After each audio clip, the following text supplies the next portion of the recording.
Hello everybody, welcome to Live Scribbles with Jonathan. You can check out my website and my work at jonathanrector.com. And like usual, every Wednesday from 8 to 9 p.m. Eastern Standard Time, we've got the live show. However, tonight is a 10 hour.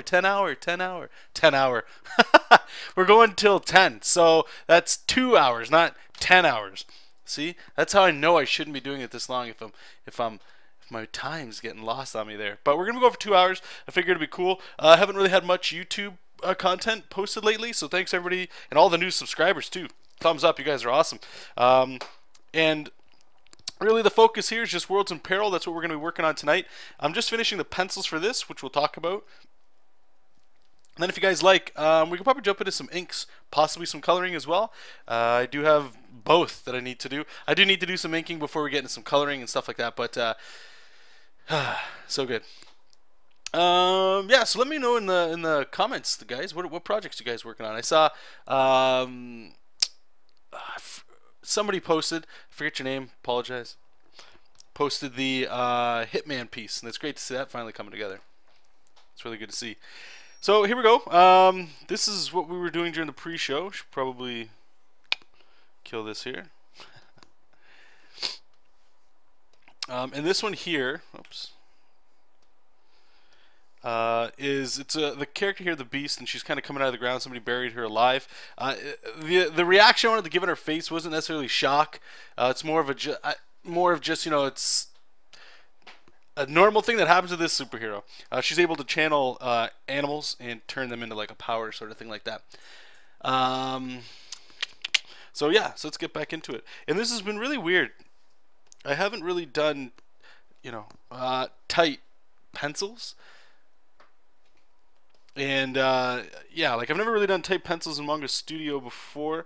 I've done it on my own, just like for fun, but not for like a client project. And these pieces here, they require blue lines as well as traditional pencils. And I was thinking about printing them out and doing it all analog. But I figured, you know what, let's keep it all digital for now. I can do that stuff on my own. And I just want to see how the pencils can kind of come out, working in just Manga Studio for that. And so far, it took a little getting used to, and it does feel good. But there's still, let me get this out of the way, there's still some stuff that's a little different. And I would have to imagine that's the same for people that traditionally ink, with real tools and stuff like that. Going into like Manga Studio or especially Photoshop trying to ink, and it's like they just don't get the same effect. But just like when or at least I did anyway, when I first started getting into Manga Studio or just digital drawing in general, there was a learning curve regardless. And I figure the only way you can get past that learning curve is just jump in and start getting some mileage done. So here you're just putting some graveyards and stuff, or some tombstones around here. Let's see what we got here in chat.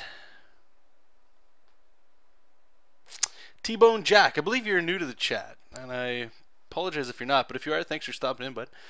T-Bone's saying he has a few story ideas, but not sure where to start script-wise. I'm really new to the comic making world. Yeah, I hear you. It's a lot of writers, they talk about this too, of getting like it's like I always mess saying this up, paralysis. That's right, a paralysis when starting with scripts. And it's not just like the blank page that's the problem. It's like, how do you start? Do you start with like breaking down the structure of the story? Do you just jump in and just start throwing ideas around? I've been looking at books and stuff, trying to figure out good practices for starting scripts. I don't like, as much as I would like to be able to do it, and I've tried doing it with a few things, personal projects, of just starting a script very loose, like a sentence or a paragraph, and then just drawing and figuring it out the rest as you go. I can't do that myself as much as I'd like to, just because I need to know where I'm going. So if you're in my boat, you're kind of stuck between a script and your art, right? Like you can't start the comic unless you got the script, and if you're not starting the script, you just get new ideas, and you never know if that idea was even any good because you never had a script to finish it, that sort of thing. So there's a couple that what's that? I just got this book called How Not to Write a Screenplay. Yeah, I know. I know everything about a few ideas. That's all I get is a few ideas. A couple books that I recommend. There's one called Save the Cat. It's not necessarily... Some people don't actually like that book because it has like a, if you want to call it like a recipe or a formula on how to write a good story.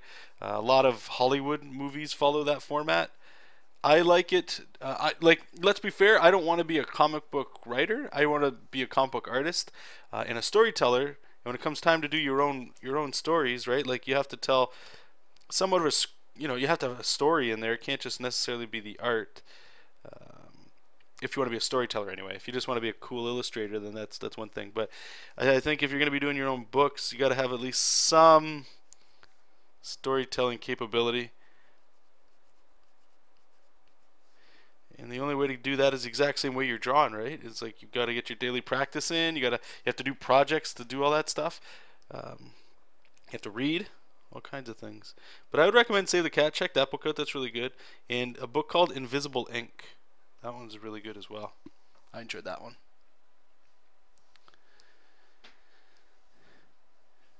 Yeah, no, I really like the note. Yeah, okay, yeah, actually, if you go on my YouTube channel, there's, I have, what book was it? I think it's from Save the Cat, that method comes from, or I think it's like John Truby has a screenwriting thing. I can go grab the book if you're interested. I can't really remember, but that's how I like to do, is just doing note cards and starting with, I'll just give you guys a real quick rundown, just a little update. I know some of you could care less, but this is how I like to do it if you need to get started. I like having a clear ending of where my story's going. I'm not one of those, Save the Cat and Invisible Ink, you got it. I'm not one of those discovery writers. I hear there's two kinds. There's discovery writers, and I think it's plot writers, or it could be structure writers. So a discovery writer has like an idea, and you just write and you explore it, and eventually you get to the end. The other guys, they write knowing where they're going. So you have a clear defined ending, that sort of thing, and that's where I go. I won't go into like an actual thing with you guys, but the easiest way that you can get started is with 3 note cards. And this is what I talked about in that video. This first one's your beginning, the second one's your middle, and then your end. And have another note card with your theme. And one thing I noticed is when I would write my theme, like this is the point of your story, right?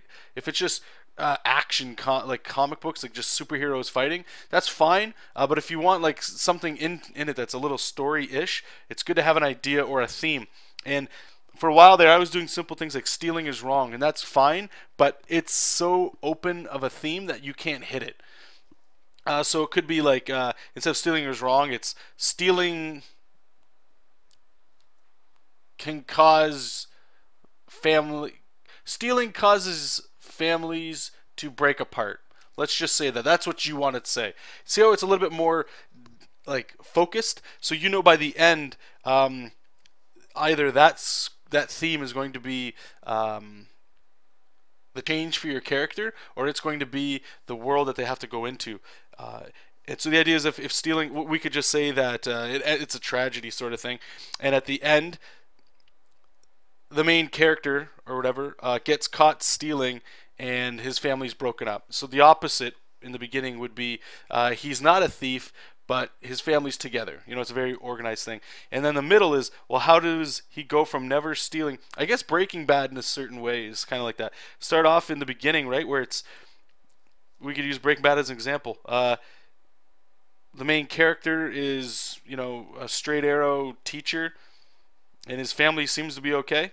And then by the end, he's a drug lord, and he dies doing that. So in the beginning, he's alive, normal. At the end, he's dead and extraordinary. You know. In the middle is, well, what's the transformation that happens from there? That's the root of how the note card method works. But where you get real gritty with it is you break these note cards into beginning, middle, and end on all of them, and then you do it once more, beginning, middle, and end, like that. And each one of those are sort of your beats. And as long as you kind of go like that, I find anyway that it gives me more of a clear indication of what my story is and where it's going. And then I like to sit on it for a little while, and in most cases, if I even get to the script writing part, you'll find that you might want to add certain things like foreshadowing, or as you get to the end or the middle, you start noticing like, oh, you know what would be actually really cool here if blank happened. So I'd recommend that. I mean, it's very, very easy. The hard part is sitting down and doing it. That's got to be honestly the hardest part. I just want to go up here and just read.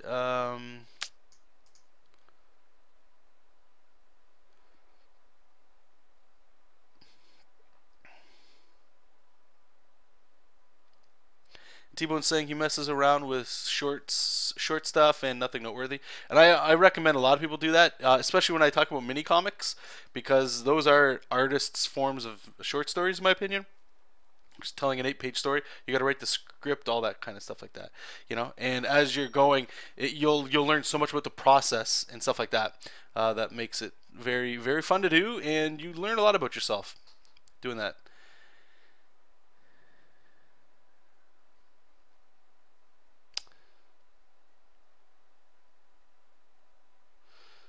And okay, so yeah, to let you guys know, this week I told Eric Faries, you can see his name's Eric Ronan in the chat, that we were going to stream together.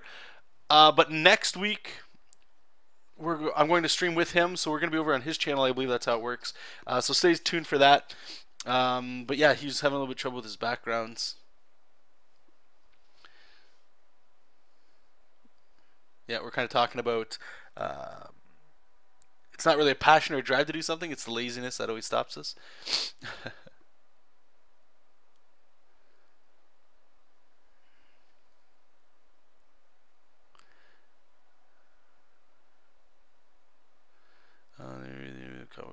He was talking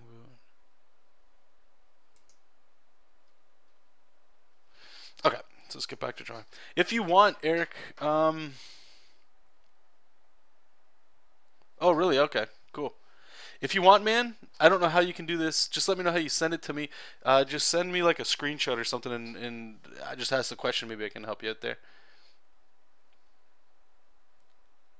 Speaking of a mini, I think it'd be great for these jar streams to finish a 3-page mini. Actually, it's not a bad idea. I'm going to be... you guys can look forward to this. Actually, I didn't tell you guys... If anybody's following me on Patreon,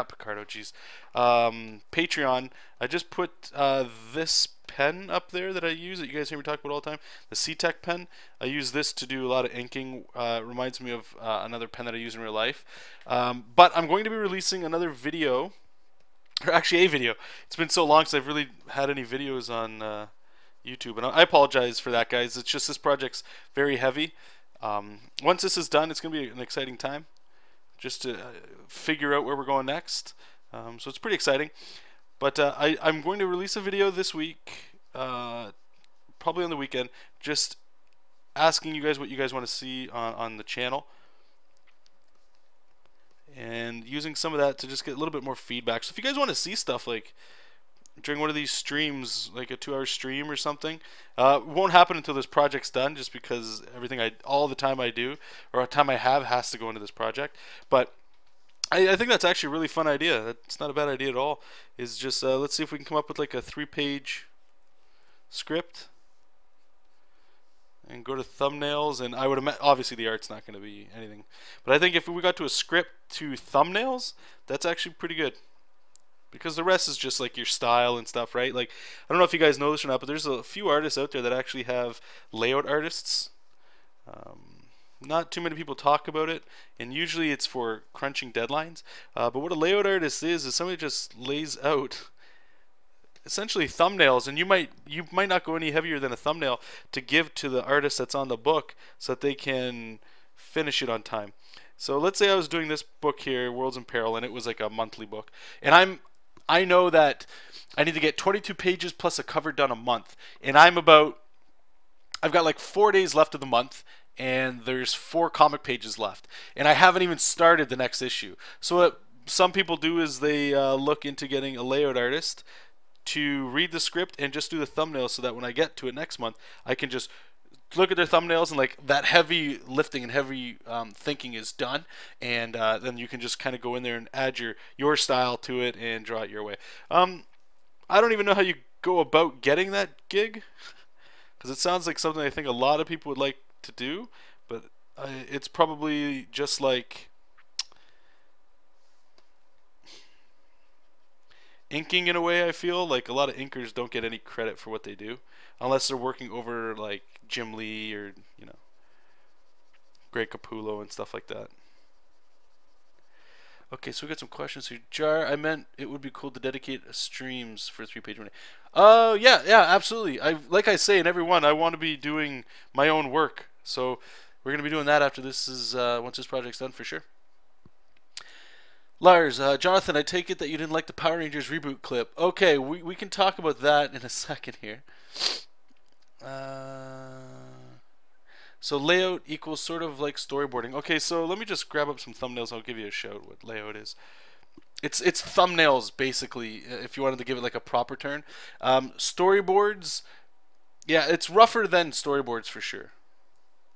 Storyboards. I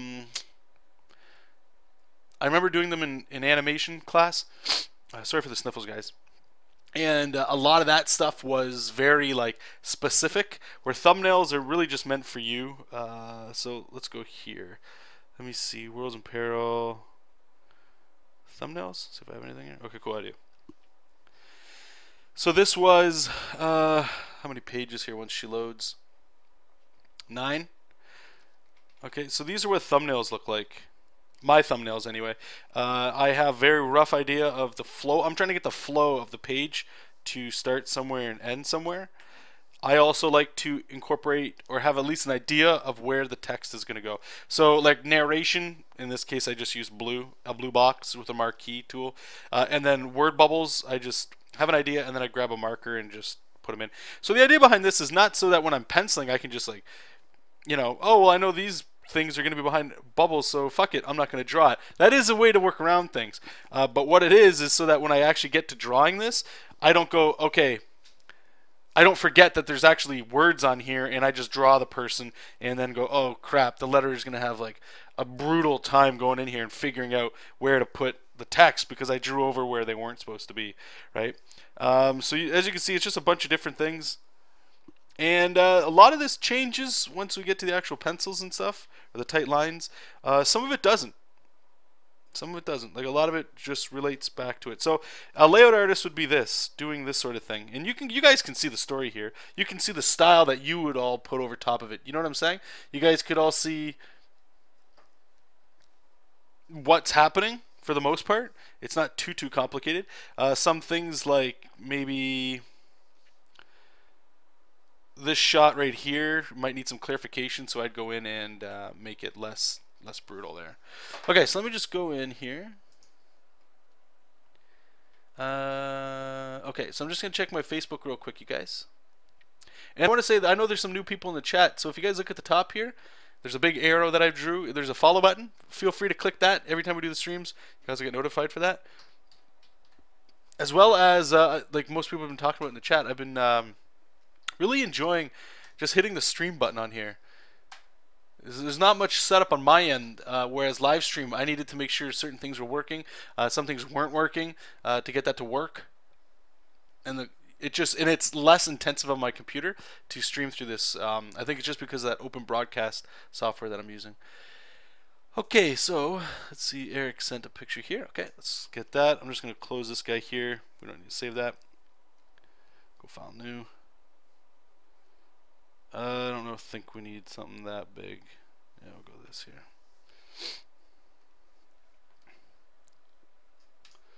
Alright, so I'm going to copy this image. Okay, Eric, if you want, just let me know exactly what it was that you're trying to do here. I just need to know what kind of perspective that works with.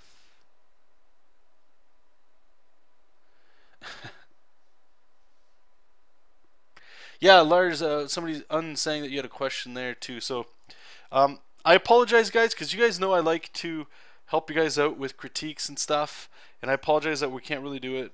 Unfortunately, I don't want to spend the whole show, and I don't mean to be rude, but I really do have to do the Worlds in Peril stuff. But I promise you guys, like I've said before, the show, we wouldn't be here if it wasn't for you guys.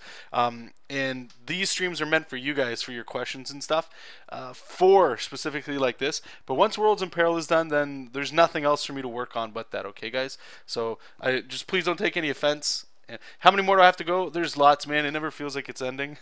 There's so many drawings that I have to do that it's like even as I'm done, it doesn't really feel like a dent.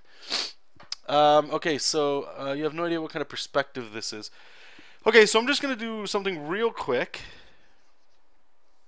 Let me actually get... How is that my mapping pen? Oh, I went smaller. Okay, I guess we're going bigger with it. That's what she said. Okay, let's erase all that. That's what I thought. Crap. Okay, let's make a new layer. So I just want to reiterate before I draw over this, Eric, and this isn't just directed towards you, it's everybody in the room. I've brought this up before, but I think it's something that needs to be shown over and over again just for practice for people, is when you're doing no matter what, and I feel like this, the reason why people run into this error or this problem with perspective, and by the way, can you just tell me what this is like what's happening here? Because there's a lot of perspective issues here. So if you can give me the, in quotes here, the script that you had for this panel, that lets me know exactly what I'm looking at, because there's no real context with this. But actually, I'll wait. Construction site behind him. He's standing on the sidewalk. Okay, so if that's the script, I'm just going to start how I recommend everybody starts, with thumbnails. I don't know if you did or didn't. That's cool. And Flare is flying above him. So we've got a couple problems with what's going on here, okay? I would probably, and you might not want to hear it, but I would start over. I would start this panel over. I wouldn't worry about trying to fix this, because I'm going to show you something here that'll make this much better, in my opinion, than what's going on. And all it is starting with thumbnails, guys. Just it's funny how these conversations just get organically put together here. So there's a few things we need that if we had a script, this is what it would say, right? So I'm just going to say BG, which is bad guy, which, you know, hopefully you guys don't hear there. Bad guy yelling at MC, main character flying, construction site background. Okay, let me just get, I feel like that tool will be better to do this. So that's what we need, and we don't need a big box to show this sort of stuff. There's really three things that we need to know in here. Okay, you have to find out what's the most important part of the shot here too. Okay, so is it the guy flying, is it the bad guy yelling at him, or is it the construction site? So the way you're showing it is you've got a lot happening here. You've kind of got your big character here right in the foreground, and you got your guy back here, and then you've got this weird perspective going on, only because you don't know what's going on with the perspective, which is understandable.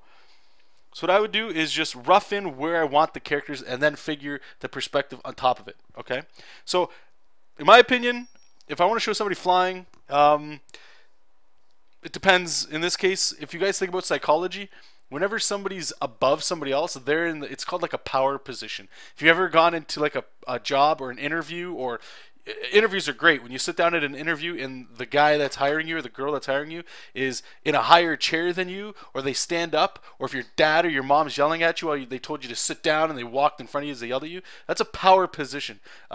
T-Bone's saying exactly right. In a courtroom, that's why the judge is above. It's not so the judge can see the people in the back. It's a power position, okay?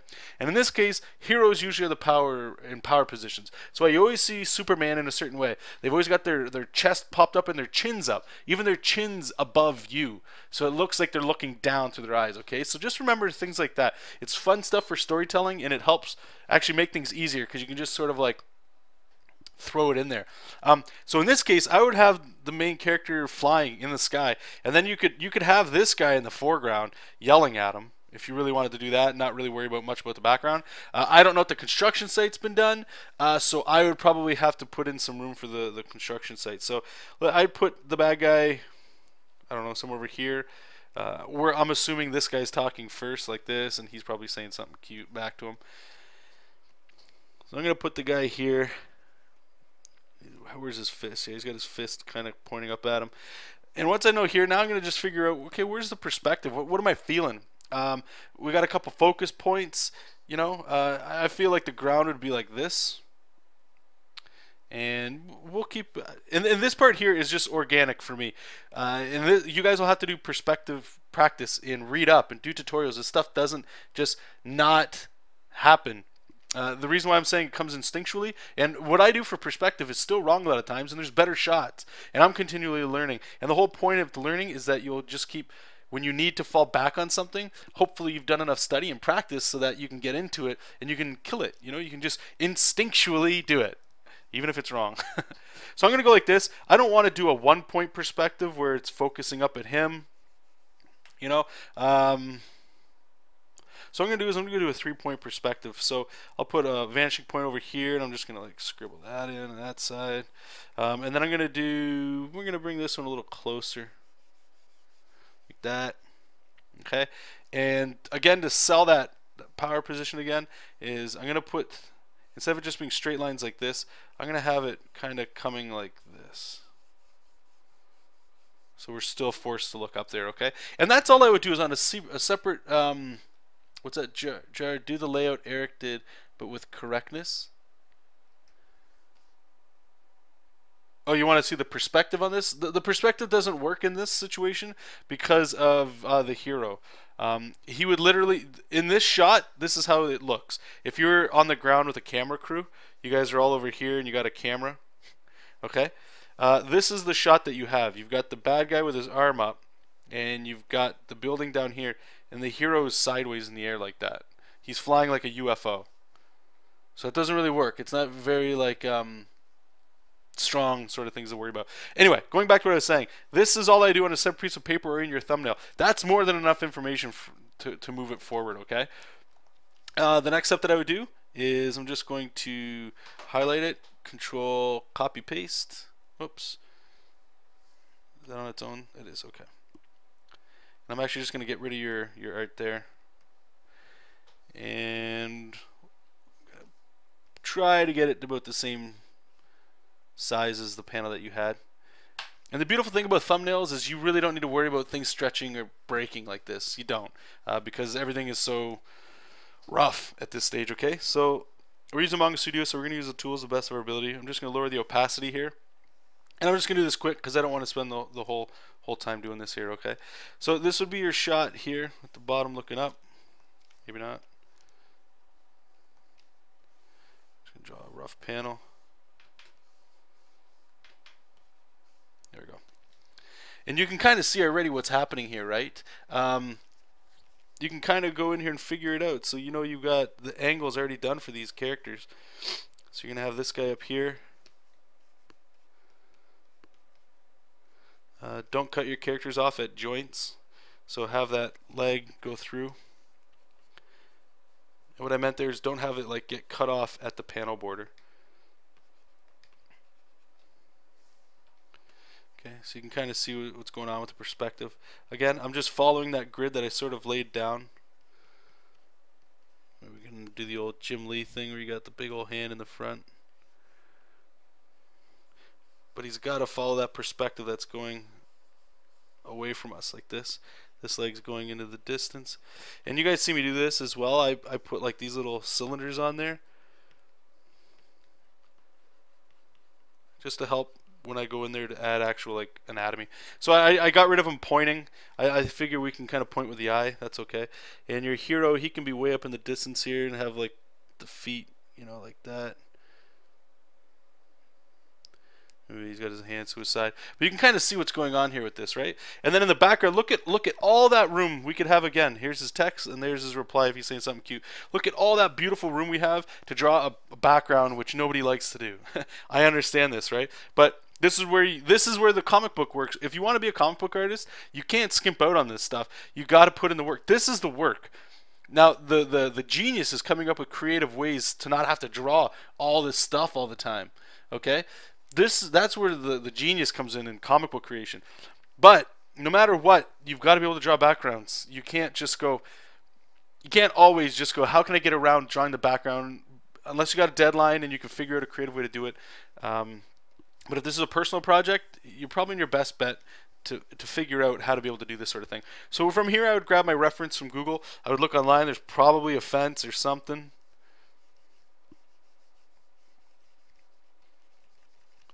construction site. You know, you can, and this is where the storytelling sort of stuff comes in, where you can put like a big sign here saying like danger on this side, and maybe get some fence here, so get some barbed wire to insinuate, you know, there's a bad stuff in here. And to get creative here on you, to try to get creative on you, maybe we can start putting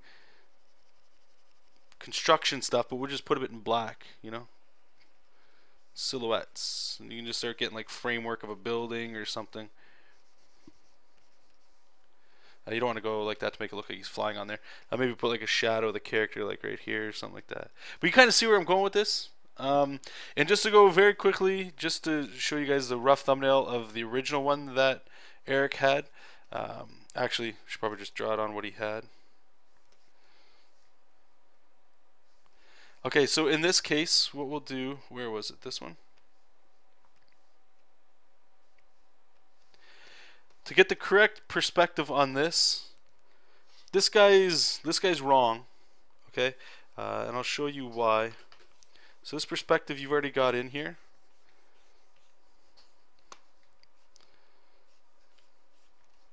This is how it should be going, and you've got straight lines coming down, which is fine. But this is where perspective comes in, guys. So a clear dead giveaway that your perspective's off based on the perspective you had, not the character you had, is you see where he's planted, his foot is here. His foot should be, if you follow the knee onto this one, his foot should be down here. His torso should be like this.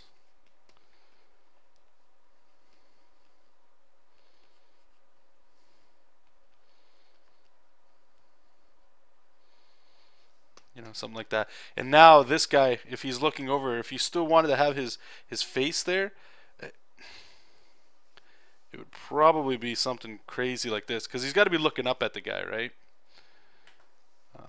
So you're probably better off just putting like an ear. It's going like extremely close up at him. You sort of understand what I'm saying there?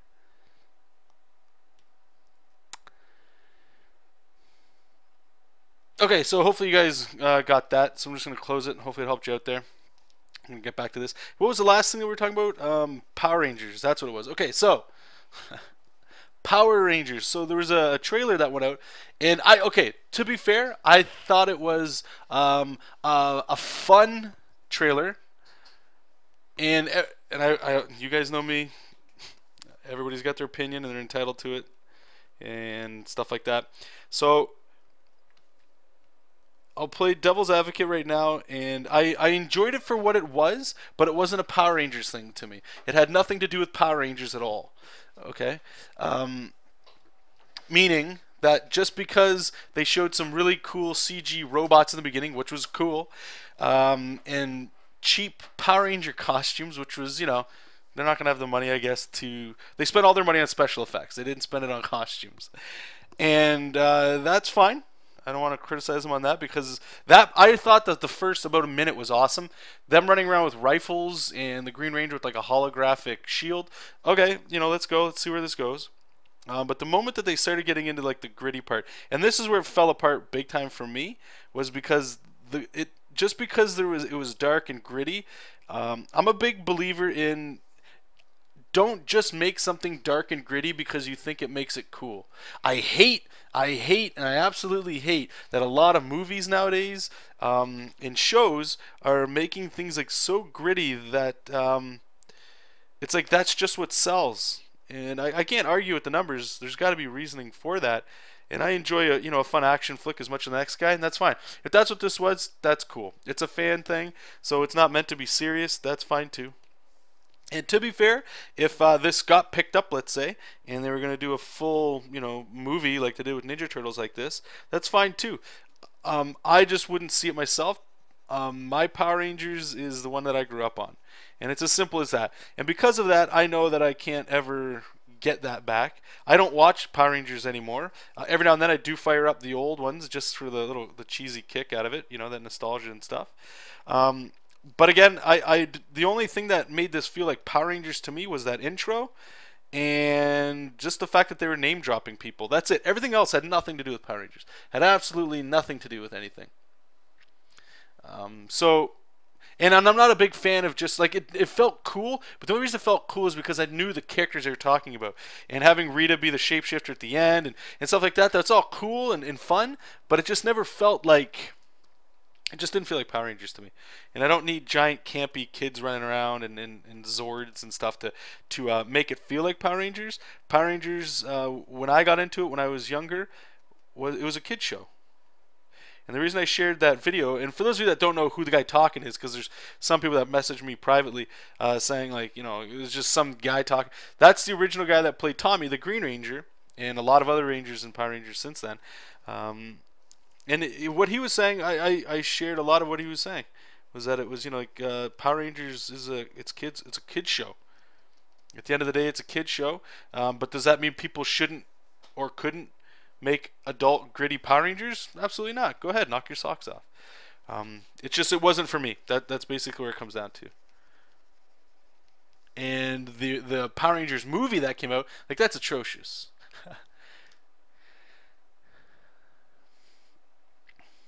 I was thinking doing Power Rangers mini-con for shits and giggles. Yep, do it. Thanks, Digi. So this one here is just supposed to be a graveyard here. I don't want to spend too much time here. It's supposed to be like quickish, loose-ish, loose-ish. Wow, that's hard to say. Loose-ish pencils. So I don't want to be spending, you know, a lot of time on this. Just enough to get the feels. And then we can move on and do some like inking or something. And the pencils, they don't need to be colored or inked or anything like that, so that's cool.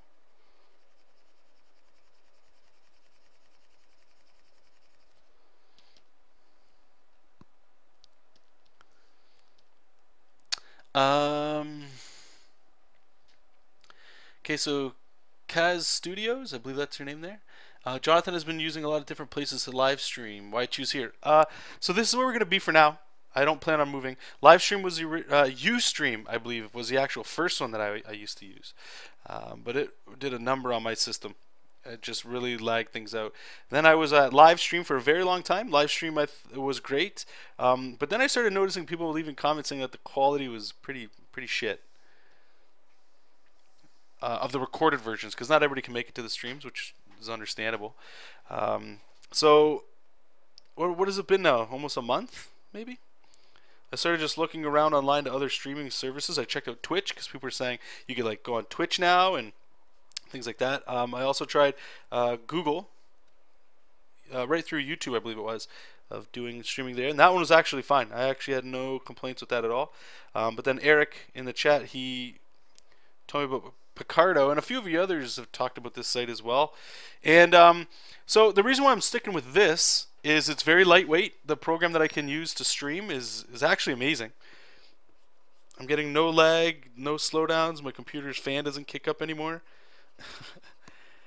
And it's an artist's website. Like if you guys are done watching me, or if you guys just check out Picardo.tv right now, you click explore, take off, see you later, have a great night, enjoy the rest of your day wherever you're doing.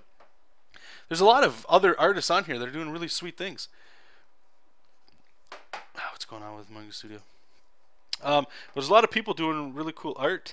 I will say there's a lot of furry and anime stuff, which is kind of, you know, that's a bum out. So we need some more, I'll say, American style comic book, whatever you want to call my kind of art. This sort of thing would be a little more interesting to me to check out. I don't really want to watch furries and all that, but, you know, some people do. And that's really cool. And other than that, just for you guys, the biggest reason why I'm sticking here is that follow button at the top.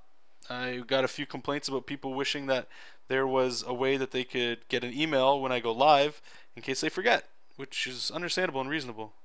And from what I know, and I could be wrong, live stream, you couldn't do that unless maybe if you paid money you could do it. I'm not sure.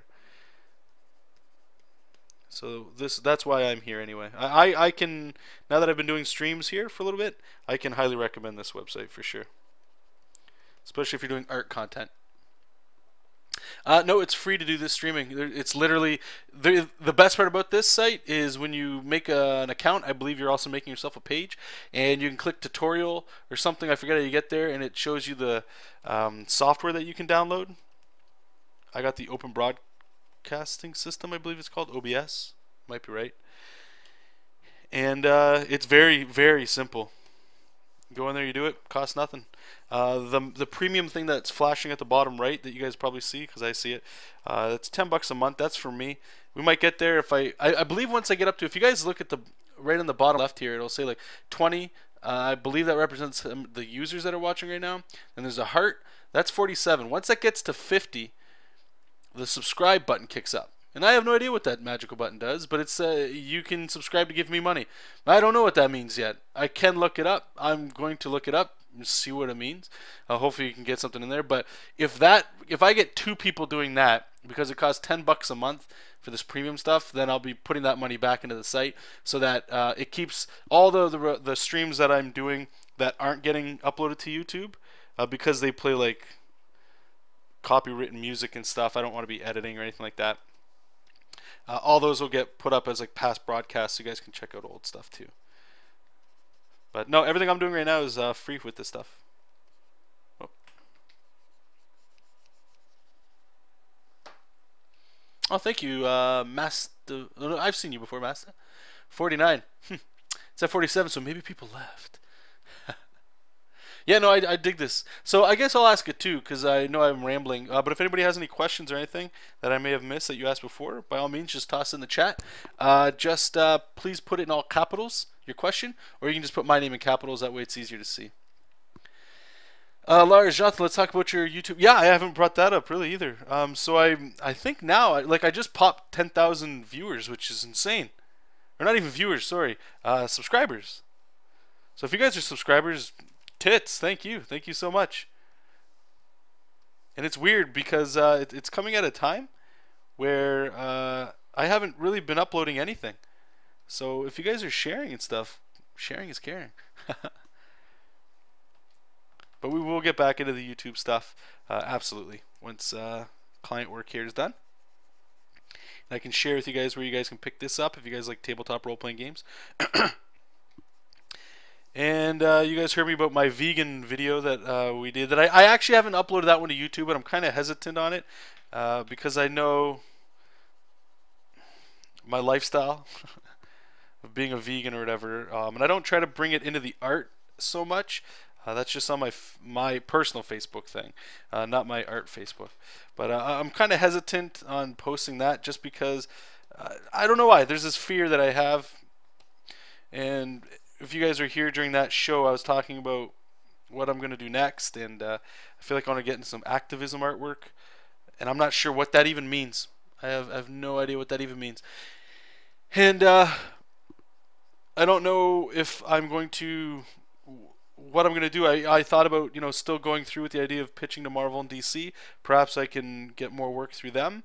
That might get me more followers, so that when I go to do this activism stuff, there's even more people to see it. But then the other side of me is like, well, why wait? But brass tacks kind of stuff, like I can't wait because this is a video I wanted to upload for a while now, but I haven't done it because I haven't had a chance to set it up yet. Is homeschooling. I honestly can't wait to make my next homeschool course for myself, and it's something I recommend you guys do. If you guys are interested in getting better, you gotta be disciplined. You gotta be on your own ass. If you think you should be playing a video game or you're gonna fart around on YouTube for like 10 minutes, you should probably just do like some anatomy studies or something. You know what I mean? You gotta do something. You gotta get better somehow.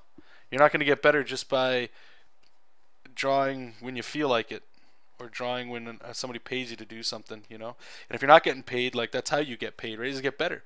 So I can't wait to get back into that. There's a few books I can't wait to plow through. So the video I'm going to do is going to talk about like how I'm structuring that out. I might go and do like how to deal with it if you're doing client work, but I'm planning on not taking any client work for the rest of the year. We'll see how that goes. Let's see how that goes. I just want to take my art to the next level. I feel like I'm stuck in a lot of ways, and I don't think you guys can really tell. Maybe you can. I saw somebody was commenting on her breast. One of them was weird. So it could be an anatomy problem. I'm not going to go in here and fix it just because I don't have the time to actually fix it. I think it's fine unless you guys are seeing her boobs and something looks whack, like it's way out of line. But it's things like that where it's most likely just a confusion on my part of like not really understanding where or how a certain piece of anatomy is connecting correctly, because a lot of the stuff I do, I'm not really drawing women, and that's something I want to change too. Or just, do you guys draw, like, let's say you're drawing like a superhero for somebody or something. Maybe it's a bust, or it's just a headshot, or it's like a full figure, and there's certain poses or certain positions that you draw all the time. That's what I feel like I'm in right now, and it's very hard to break out of it. It's just time to get fresh again. It's time to freshen the palette and just get back to studying art, and that's what I'm really excited about. That and personal projects for sure, you know. Hey SCP, yeah man, I don't know if, the help that I might need would mostly just be like, hey, let's see if we can get like an art community of vegans out there and see if there's something we can do to help, that sort of thing. That's more of where I'm at with that. Uh, T-Bone Jack, any other tips on self-discipline? Oh man, I wish. The biggest one I can give you, and this is what I'm going to start once this project's done, is getting back doing the morning ritual stuff, where it's literally getting up crazy times, guys, like 3 in the morning or 5 in the morning, going to bed by like 9 or 10 at night. I know a lot of people are night owls. Personally, this is just me. It's a bad habit for me, and I don't like it. If I'm able to get up before the day job and just hammer out some artwork, I'm almost, well, you're at your freshest, you're at your most creative, and it's very refreshing to get up in the morning and do something, even if it's like working out or something nobody wants to really do. But when I was doing that stuff, I felt so good, and I want to get back into that. And I find a lot of the self-discipline stuff, it works differently for everybody. I've tried stuff from like punishing myself, like, okay, you can't play games, you can't go to Friday Night Magic. If anybody here in the room plays Magic the Gathering, thumbs up. Excuse me, just like that kind of punishment where it's like, well, you did your work today, so you get a treat. That doesn't really work for me. I have a video you can check out in case you haven't, of it's called the Pomodoro technique. It's got like a timer on there. That's actually been very helpful for me, is doing that.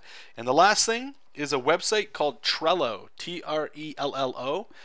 And I'll do a video on this, because I know not everybody just wants to know about art. Sometimes it's just like you're fine with your art. You just want to know more about maybe productivity and stuff. I'm a big guy. I love learning more about productivity and stuff. So if you guys have ever read Getting Things Done, that's a great book. But with Trello, you're able to like adopt that technique in there. And what's really cool about that is what it does is I can keep a list of things that are in my head, of projects, things, videos, to-dos, just stuff. And then I can look at it every morning and go, okay, what do I want to do today? And I can just drag these. They're like little tickets. You can drag it over into a today column and go, that's all I need to do today. Will I be happy if I accomplish that? And that's all I got to worry about. And that's so much relief and stress off my back, just having something like that. Outside of the work of just sitting down and working, that's up to you. Maybe you just need to change your environment up a little bit. One thing I did used to do when I was freelancing is I would get up in the morning, and I didn't have a day job. I was literally just doing art at home. And I would go have a shower. I would put dress pants on, tuck in my shirt, and button it up right at the neck. Oh my God, I can still feel it. And it's uncomfortable. I didn't have a tie on. I didn't really have a tie. But I had it like that, and I would grab my backpack. I would pack a lunch, and I would walk probably about 20 minutes. Probably look ridiculous to the neighbors. About 20 minutes around a park, and then I'd come back, I'd sit down, and then I would start drawing. And what it did is it got me in this mindset of like getting up for work. Like if I'm able to get up, dress myself, clean myself, prepare food for myself to go work for somebody else to pay me, how and why can't you do that for yourself? Right? And it's weird. So I just sort of use that. I've heard people do it, and that actually worked too for a little while. Usually it's just I end up stopping. That's why it doesn't work. But you can't just let it beat you down. You got to keep trying to find something else that'll work for you. But yeah, go in there and as much as I would love to wake up in my pajamas and just start drawing, once you're wearing dress clothes or something like stuff you probably wouldn't even normally wear, you look forward to doing like a costume change. That is something that a lot of people talk about. Is it's called a costume change. When you get ready, most of us here probably have a job that you go to, whether it's retail, fast food, or an office. There's a dress code. Even if the dress code is just show up clothed, right? Like you get up, you all know what I'm talking about. You have that feeling of, okay, now it's time for work. Maybe it's not even that. Maybe when you go to the gym, it's hard for you to go to the gym, but once you put on like your sweats or whatever you're going to wear to the gym, chances are you're going to get in the car and go. You know what I mean? Well, even if you're a stripper, you got to show up clothed, right? But I think you guys know where I'm going with that. So check it out. That would work. I think that works. Sometimes I would do that too with client work. I was working at a dollar store, and I'd come home and I'd have to do comic book work, and it was just so draining. So what I did is I'd come home and I would change my clothes, go for a walk, and come home, and it felt like my second job, which sucked. But it was the only way I was able to get work done, because if I didn't do that, then it was like I'd fired around on YouTube, check out Facebook a little bit. Hey, what else do I want to do today that's not this? And that was a problem. So check it out. It might work for you guys. I don't know. I work at a body shop painting cars. There you go. So I already know there's got to be some creativity that you do. It might not be what you want to do, but it's creative. So when you come home to do more creative stuff, it's just like creative burnout. And it's a different kind of burnout. And it's not good. And the only way you can get around that is one or two things. One, in my opinion, is getting up earlier just to do your art, even though you don't want to. And the second one is maybe trying this. Think of it as a job. As much as you want to come home and do fun things with art. Sometimes it's a job. Or one day it will be. And anyway. Master J Wood is saying, have you ever tried using the 3D models in Manga Studio to learn new poses? No, I haven't. Only because it takes so much work to start up. And I just don't have the time to do that. I'd rather either look online real quick or just grab a comic book. Or that's sort of like, in my opinion, where study comes in. Okay, what the hell's going on with this arm here? Let's fix this up. The whole idea of studying is... What the hell layer is that on? That's weird. Here, let me just merge these down. The whole idea of studying is that when you get down to actually do some finished work, that you're relying on all the study that you did. So in this case, I would recommend having study sessions on poses.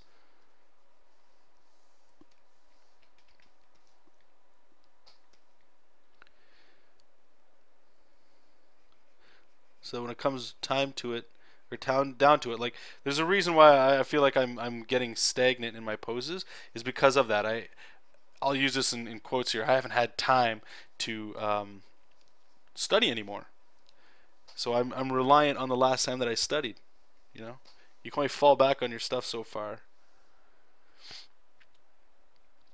Like classic poses and change the camera positions and whatnot. Yeah, I mean it's different stuff. Some people, what they'll do is you can go to websites that'll have rotating models if you just want to draw a person sitting, and then draw rotated, that kind of stuff.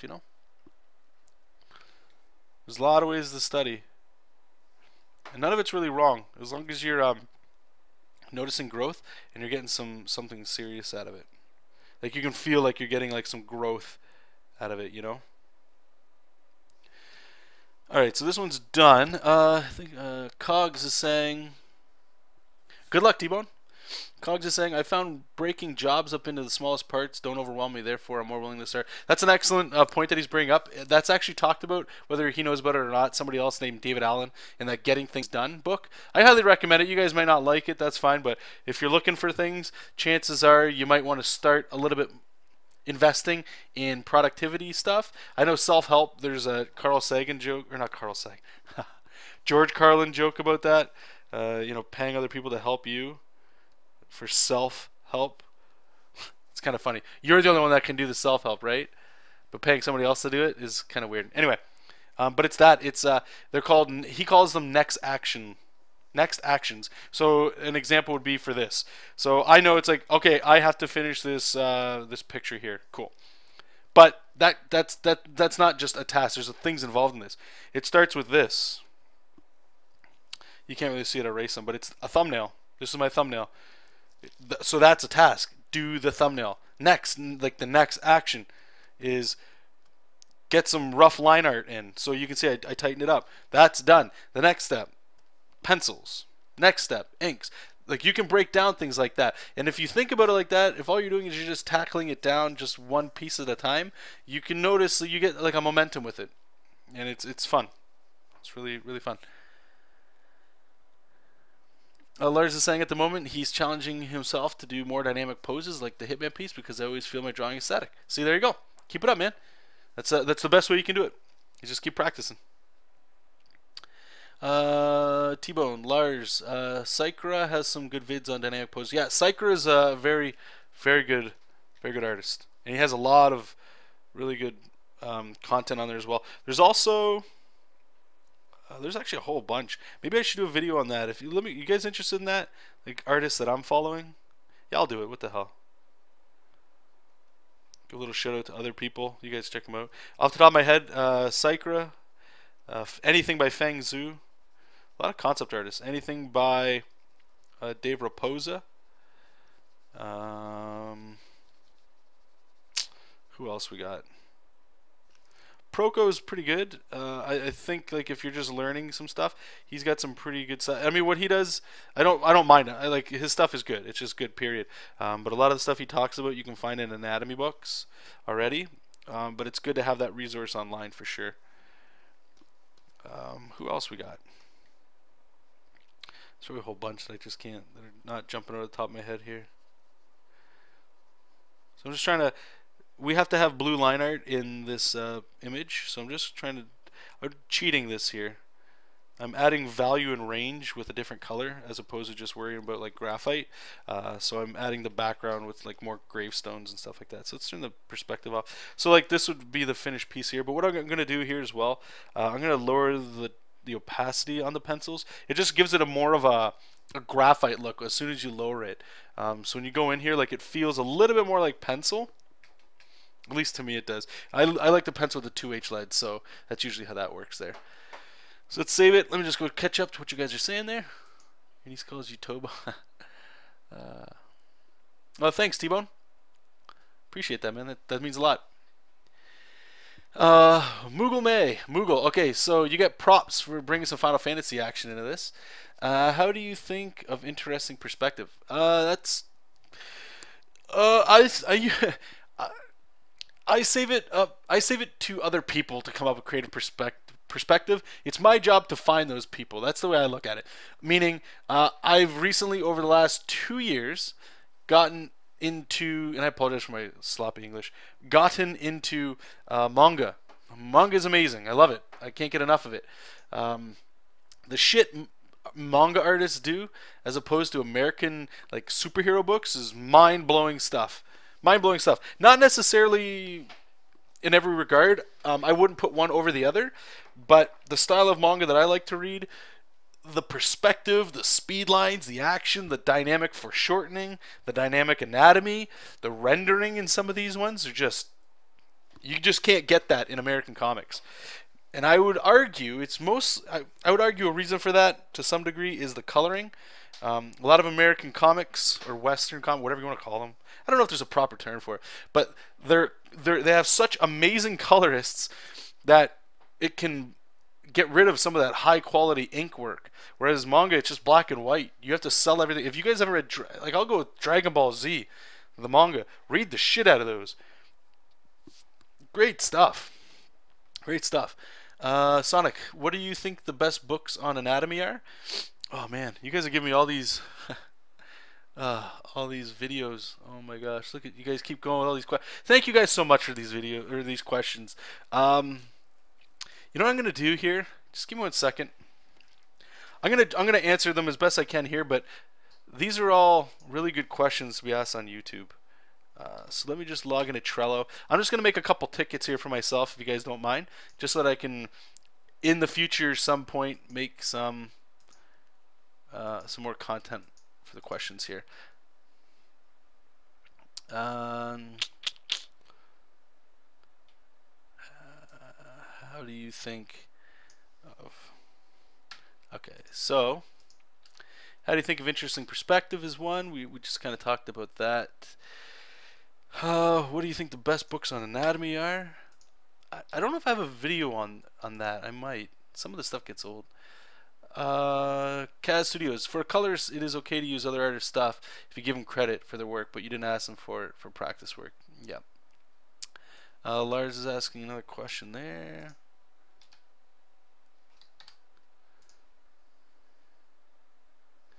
Mugame is saying I agree completely on the manga, and it's sad it has a bad connotation in the U.S. The inks are very impressive. I've heard the shit out of Dragon Ball. Other people are saying awesome. Yeah, I mean, I was a late bloomer to manga. Anime is still another thing. I just don't have a lot of time to watch things. And when I do, I'll be honest with you guys, all I need to do is watch Seinfeld, and I'm good. I don't really need to watch stuff. But I bought the first volume of Attack on Titan because so many people were talking about it, and the art to me it's just not my thing. I didn't like it at all. But I watched the first episode of the anime, and it was like, holy fuck, that's awesome. And the one thing I will give credit where credit's due, and that's why I want to watch more anime, is if you watch some action anime where you just see like pacing and timing and really insane anatomy and just, oh my gosh. Like that stuff you cement in your brain so that when you come down to draw an action scene, you're just like, that's it. That's the shot we want. That's where we want to go. Akira. Oh my god. See, we're talking about all the hot stuff. Okay, let me just get another picture open here so that I can do that while we're talking. I think what we'll do is just grab my pen here. Okay, that was 94. We're done that. Yeah, we still got quite a bit here. Alright, so let me open up internal pinups. I think we got line work done on some of these. Where are we at here?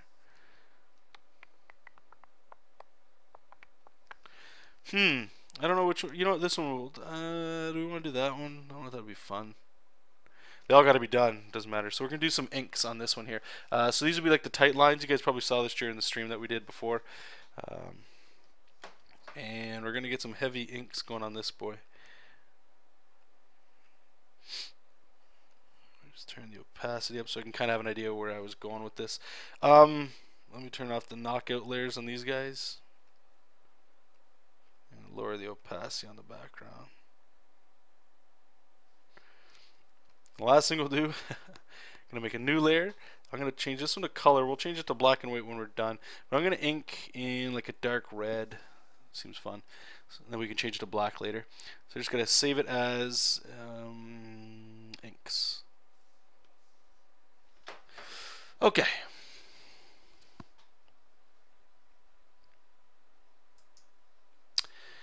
Okay, so we got the perspective one. What do I think the best books on anatomy are? The one that I learned a lot from was George Bridgman. There's a big book. I think they're different now. It's like the Complete Guide to Drawing from Life, I think it's called. Anything from George Bridgman. Anything from George Bridgman, I love it. If you want to learn how to draw weight and shadow, that's the guy to go from. It's very chunky stuff. Andrew Loomis, everybody talks about. Can't agree enough on him. And the latest book that I've stumbled on, and it's actually on my hit list of things to study, hopefully next month or the month after, is Michael Hampton's Figure Drawing, Design, and Invention. Those books right there are that, and looking at comic books or things that I just like, certain styles. And the last question here that I'm just getting caught up on. When you take on a new job, do you then ask permission to show the process like what I'm doing on my stream, or do I just do it? Yeah, every time I get a project, after we settle down with, like, you know, pay and the business nitty-gritty, if you want to call it that. Once we get that squared away and we're all good to go, contracts are signed, everybody's happy, then I'll go ahead and usually let them know that I have a YouTube stream or a live stream, stuff like that. And if they're interested, I can, if I'm recording content, can I upload it? Usually most people say, yeah, it's cool, because it's free promotion for everybody. There's been a few times where I've heard people say no. They want to keep it kind of like a surprise sort of thing, and you know, that's fine. I'm usually in the other boat. I think any promotion's good. I don't understand. the stuff we're doing, or at least that I'm doing, and I know some people might think different of what they're doing, but it's usually not as high profile as they think, or it's going to be as badass as they want it to be. Mostly because a good portion of people have no idea who we are. You know? Let me just put this underneath there. Vardanov, Jar, I meant to ask last time you were drawing this, what's the story on this gnarly communist? Okay, so this is like, this guy is pulled right out of some stereotype action from Russia. He's just, I guess, he's no actual villain. This is just used for story elements, but this is the hero, and he's got the brain chopped off, or the scalp chopped off, and he's doing some really gross stuff to him. So I can read the instructions that I was given for this pinup here, so you guys can see that, which was... a Russian scientist in a Soviet era bunker with the rebel strapped to a table performing brain surgery. And this is where I went with it. There's lots of different ways you could do this shot. Some of the things like a retro era, background, that's very hard to do. I don't really understand a lot of that, but there's going to be quite a bit of shadow coming in here as well. So you can see where his body gets cut off here. That's where all the black is going to be on the left of that and underneath of him. There's a lot of heavy shadows in this piece, yep.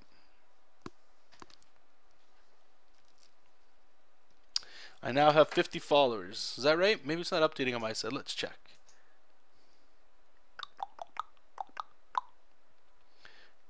Oh, yeah, 50. Right on.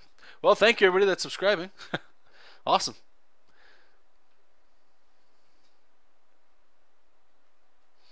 You're going to do the old Grey Capullo. Oh, yeah, we're going to be Grey Capullo the shit out of this. Yes, this is everything you guys will see me do until the end of January, February, March. March is Worlds in Peril stuff. Oh, yeah, so I'll be upfront with you. I am very ignorant when it comes to the history of a lot of places. And in this case, I wasn't about to spend too much time, again, because of the deadline, doing research on what it should properly look like. So hopefully I don't offend too many people. I think the market, well, the guy that's funding this, he lives in Japan. I believe he's an American. But most people think, I'm not going to get in the debate with it. This is actually a fun little thing to think about. Just hear me out. You guys have probably heard that history is written by those who win. Usually, so let's just use World War II as an example. So everybody thinks Hitler is a bad guy and he did all these horrible things because he lost, and then everybody else wrote the history books of what really happened, right? Whereas if Germany won, Hitler and the Nazis won, the history books would be how much different? You know, they would be radically different. Everybody else in the Allied forces and stuff, oh my gosh, are you killing? They would have been murderers, rapists. They used to eat people, all kinds of stuff, all kinds of propaganda and lies, right? But at the same time, that's not to say that the Hitler and all the bad guys, or we like to call them bad guys, didn't not do bad things, right? It's just at what point are there lies and what point are there truths, right? And all that's to say, again, with this Soviet Russia stuff. Right? There's a reason why Nazis, you look at them and it's like, if you need a villain, you either go thugs, bad guys, Nazis, or commies. So most people really don't look into it too far from that. Was it just for fun that you chose the ink in red? I'm doing red right now because if I do black things, it's fine. But I'm still able to see where my blacks are going to go here with this. And I still have the blue line art behind. I'll be honest with you guys. Sometimes I'll just like ink in purple or some other darker color just for the kicks. It's fun to look at before I flatten it all and turn it into black. That's just mostly for me. Just a fun thing to do. And I'm not going to go too crazy with these inks in this process. You guys have seen some of the colors and stuff. The colors are very flat colors with just like one layer of shadow, maybe a highlight, maybe. And the line art is a lot of heavy blacks. Or the inking is a lot of heavy blacks and a lot of shadows. And we're going to keep up that as well. Nazis on the moon. Yeah, I wanted to give you guys an update too. Another video that I did a little while ago was mapping hotkeys to a USB controller, like a gamepad. If you got like a PlayStation 3 controller or something like that, I've just got like a Logitech computer one. And I was just trying to figure a way to get more comfortable with working and stuff, and I always go back and forth on different routines. But I cracked it out. I downloaded the new version of, what is it called? Motion to Key, I believe it's called. And now I don't even touch the keyboard unless I'm doing something specific that requires, I don't know, something to do that. But all the artwork I do is all just, I got one hand here on the Cintiq and the other hand just holding a controller, and it's very comfortable. Very comfortable. And I find it's easier to just like hit all these hotkeys from my hand. You know? And I also had this laptop stand. It looks like this. So here's the ground. It's got some wheels. And then it goes up. It's got like a platform here. You can put like a coffee on there or something. And then you can rotate a separate angle like this. So you can go on whatever side. And it's got like little holders like this. It's meant for a laptop. You just put a laptop on there and you're good to go. I've got my Cintiq resting inside here now. So like I can move this whole thing. Get comfortable where I want. That sort of thing. It's actually very, very comfortable. Very good. Remember to flat the inks monochrome. Yes, if you're the one that's been talking about this, that's one thing I've usually been doing too, especially with color. And if it's going to print or anything, now I just usually ink in. I'll ink like this because there's some effects that you can get with alias line. But once I'm done with the inking and I'm sending it to a colorist, whether I'm coloring it or not, unless it's for web, if I know it's just like a for fun piece, I won't. But if it's going for print, then I will save it as monochrome. It's like a bitmap image. It's very cool. No, I'm not standing now. I do normally jump back and forth. Because my day job is I do work at a video game company, and a lot of I do basically just design work all day, and it's a lot of sitting. You guys have heard me say this too before, and I don't. This would be it's the shittiest way to go. Imagine dying sitting because you sat too much. Like that's, ugh. If you died because you were drawing something, and you just died because of old age or something, but you were still drawing, like that's cooler.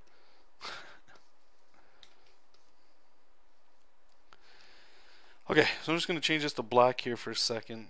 I just want to see where this is going, because I want to put a lot of shadow here. I just don't want that to flatten out his face too much. So maybe what we'll do is we'll just kind of go that way with it.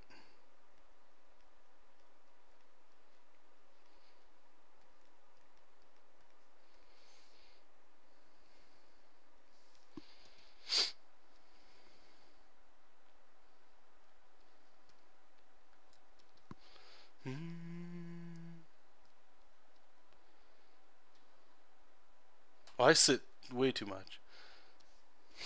Way too much.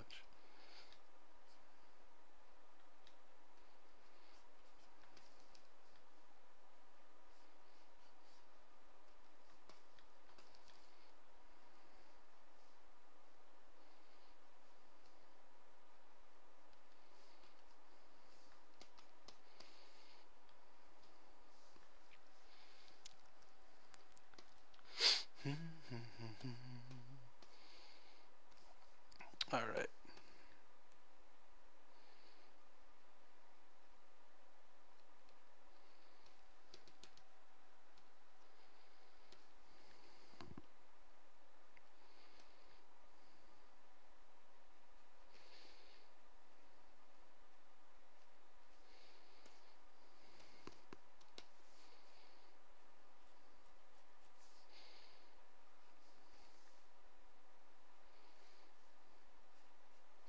Little cast shadow here for the hair.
Sounds like we've run out of things to talk about. Go over the hour mark and it's like, oh, it just falls apart.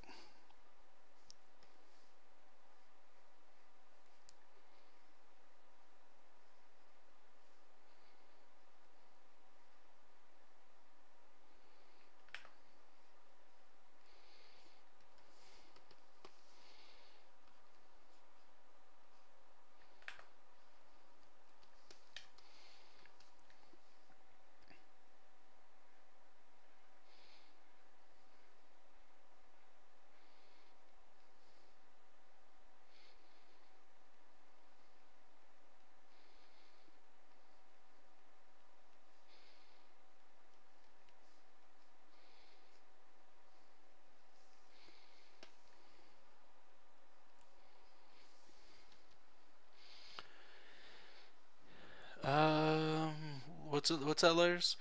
Jonathan, can you show the trick where you just keep adding line on the perspective ruler? Oh, yep, sure. So we get a new canvas here. That's fine.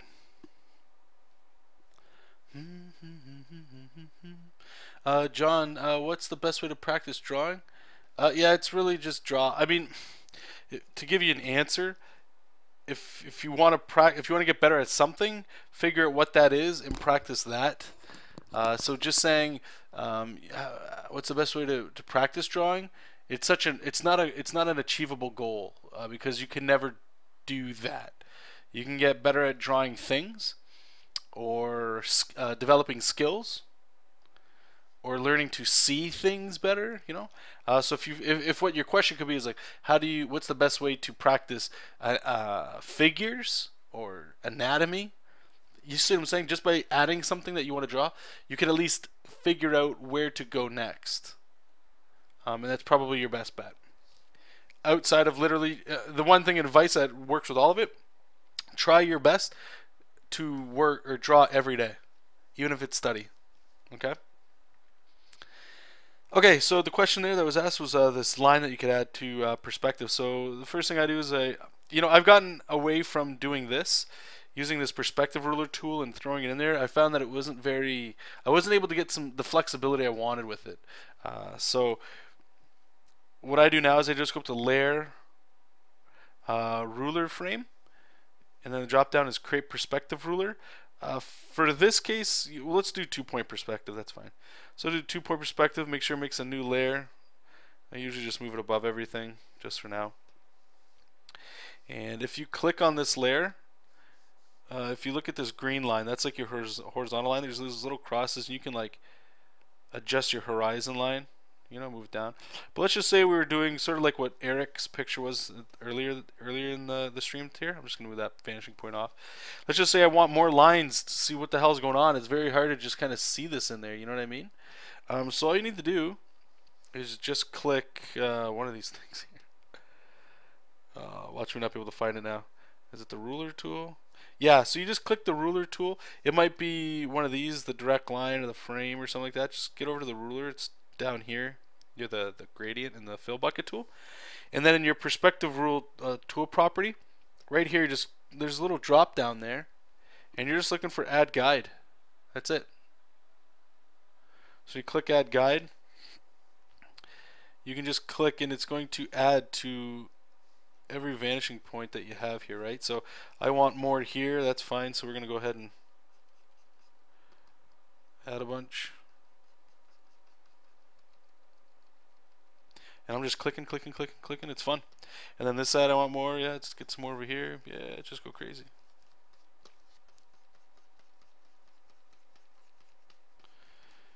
And this is how I like to work now. This is not as good as Manga Studio 4's version, but it's definitely better than what I've been used to.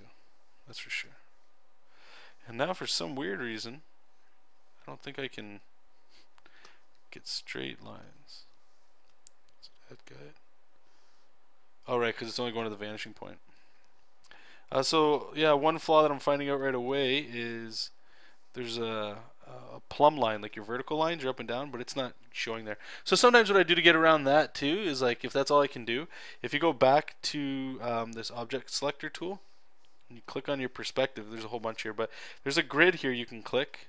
So I'll zoom in so you can see it, and it does different things. Like this one's actually my up and down lines, which is good. Turn that back off. You just kind of click and see which one you need. I want the up and down one. You can change the grid size. You know, I like a little bit bigger there, like that. It's not perfect. Oh, I see what it's doing. Okay, so I gotta do that, and then click on this one, and then do the same, I believe. Yeah, there you go. So at least I have some ideas in here, and that's it. And it didn't really take too long. And I mean, you could even go in here. This is what I was doing for the pencils, right? Let me see. Everything's still snapped to that. Let me just turn that off. But you got your grid in here, so you can just go ahead and actually let's just get our pen out. You can design a city like this, so easy. You already know where your grid is. Nothing snapped to any rulers. I'm just throwing in ideas. You know, you can get like a Spider-Man jumping through because you're following the perspective here, you know.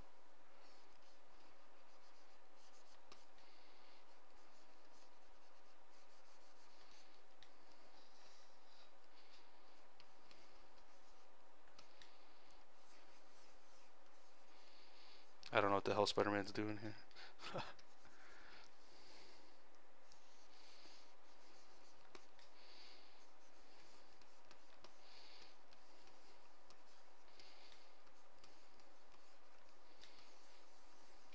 Right. That's basically it there. Yeah. Yeah. So hopefully that helped you there. I should do a new video. Alright, I'm going to write that one down, just because I feel, even though I've done tutorials on Manga Studio and other videos, and they're on YouTube, it's like you learn something a month later, a year later, and it's like you should really update it or something like that. Make new Manga Studio rulers vid.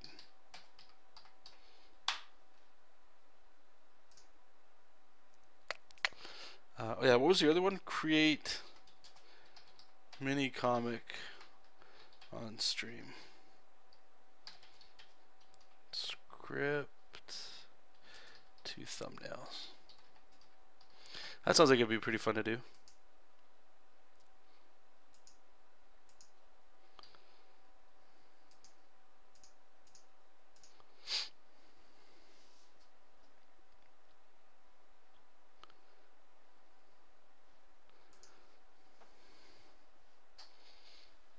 I'll do 3 pages and 3 streams. Yeah, that actually doesn't sound like a bad idea at all. Have you guys ever tried, or I don't know if you ever heard, I did this once, and I've missed it the last few years, but I always say I want to do it. I think it's starting soon. Could be wrong. Is the 24-hour comic book day, where you do 24-page comic, script, ink, color, pencils, whatever you want, as far as you want to go. But it has to be drawn at least and scripted. So it's basically a page an hour. Amazing process. Amazing thing to do. Again, you learn a lot of yourself from doing that. Jar, I've never picked up a comic, and I'm looking for some morally gray stuff. Not a big fan of the classic good versus evil business. Any suggestions? Sin City is an amazing book. Highly recommend that. Book or a whole graphic novel series called 100 Bullets. That's amazing. 100 Bullets is more like a lot of gang stuff, but the art is phenomenal. The writing's very good too. I really enjoy 100 Bullets. I'm more than sure it's done now. Morally gray.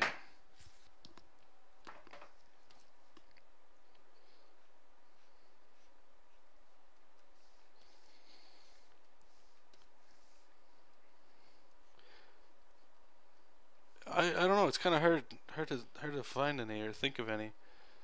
There's a lot of independent books that are morally like that. Might have a little bit better of a shot looking through indie stuff. I hate saying that because it feels like it's a little cop-out of an answer.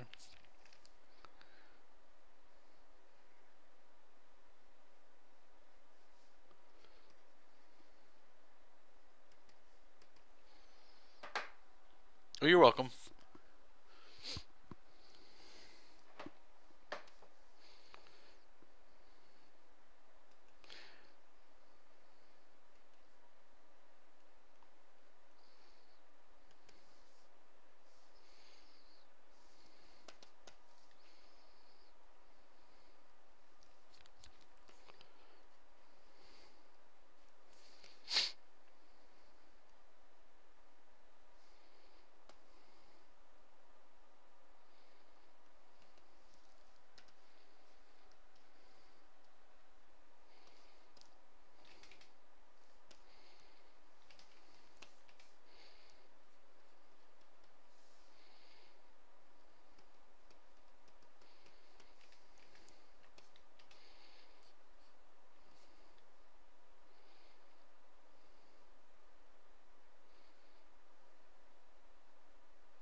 We're going to fill this in black soon.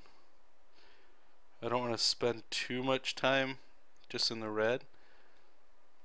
It makes it, after a while, it just, you can't really see it as much.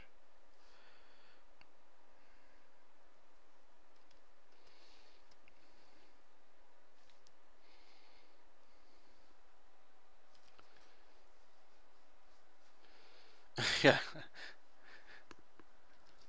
It's like I would question this being surgery at all. It's more of a, he somehow just popped the top of this guy's head off and now he's just kind of poking around, which is real gross. Alright, so let's go to, gray gonna work with that? No. We gotta go to black there, we're gonna lock it and we're gonna fill it. And we're gonna go gray. Let me just turn off some of this background stuff. So we can just worry about doing the inks here. So let's get our paint bucket here and just, is this gonna work?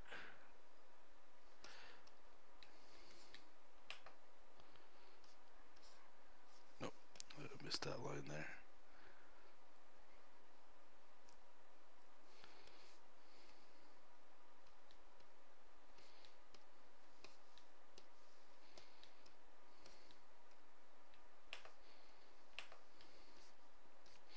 Let's go in there and clean some of that up.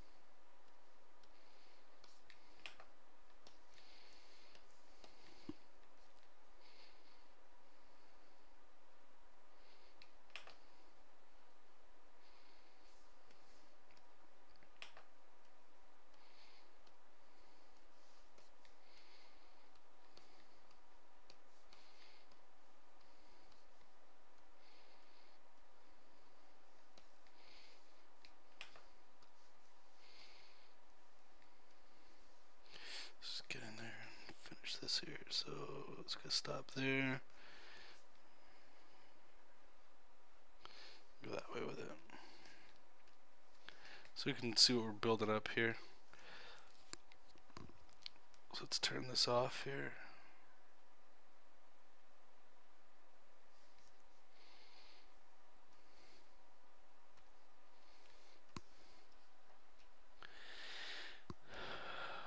What's that? Lars is saying, which project are you planning on doing when you are finished with Worlds in Peril? I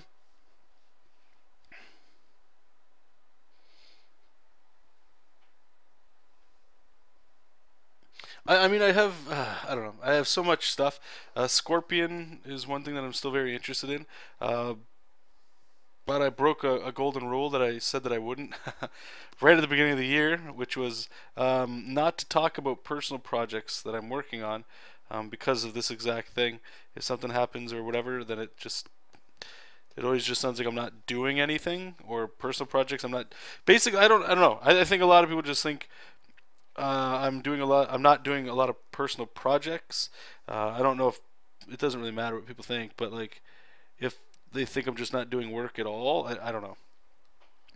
But I really want to get back into doing some Jessup King stuff. The vegan stuff. I want to figure out what I'm doing with that. But on my plate right now, it's most likely the scorpion stuff.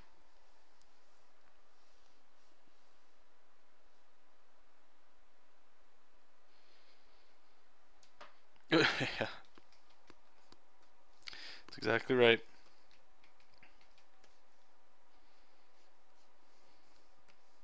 It's I think the biggest thing that's the toughest part is as I'm doing client work, client projects, I always want to.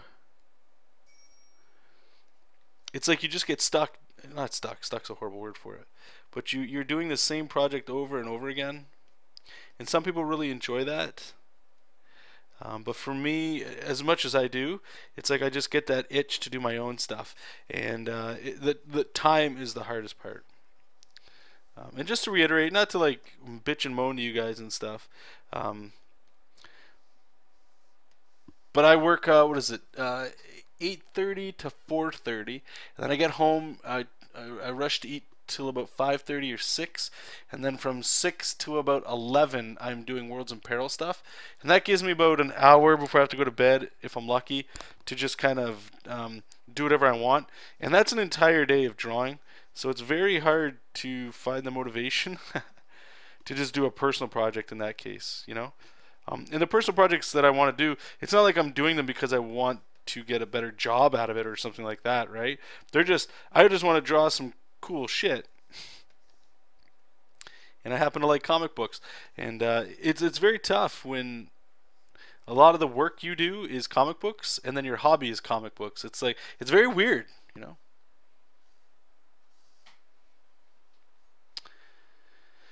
So, you know, we'll get there. I'm just done, you know, if I'm sharing with you guys a project that I'm working on, I get a big kick out of the concept phase of stuff, the beginnings of things. I do want to see something to completion, though. I've done work that you guys will never see, and I say that as not a way to just, you know, be like, so there. I've done stuff and you'll never get to see.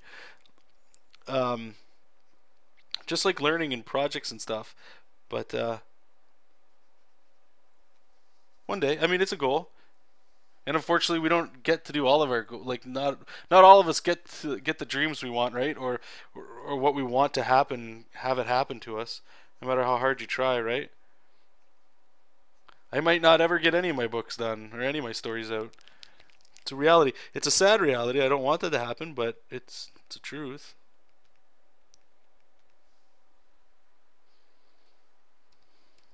Oh, thanks, son.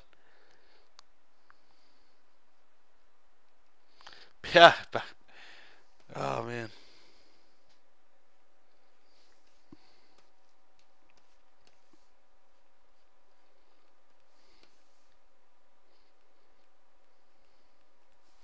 Hey, Jessup, you all done sleeping, buddy? Hey, you all done taking your nap?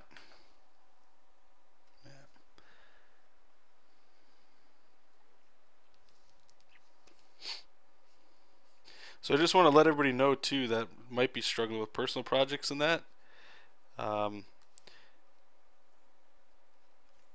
if you're coming here looking and listen to me because like somebody just said or Un just said that, and I appreciate that, like saying I'm an inspiration to creators with full-time art jobs. Thank you. That's huge. But I just want to just reiterate and just cement so that you guys understand this, that it's like you're not alone if you're figuring out like how the hell do I get find time for my personal projects and you know these things. I've said it before. I've tried to be pretty open with you guys that I don't have kids. I don't have a lot of too many responsibilities that require a lot of my time.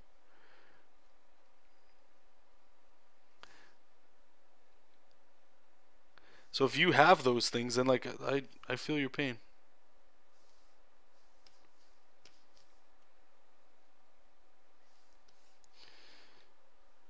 You know, like if the question was, well, how am I gonna figure out? Oh, where the hell did that go?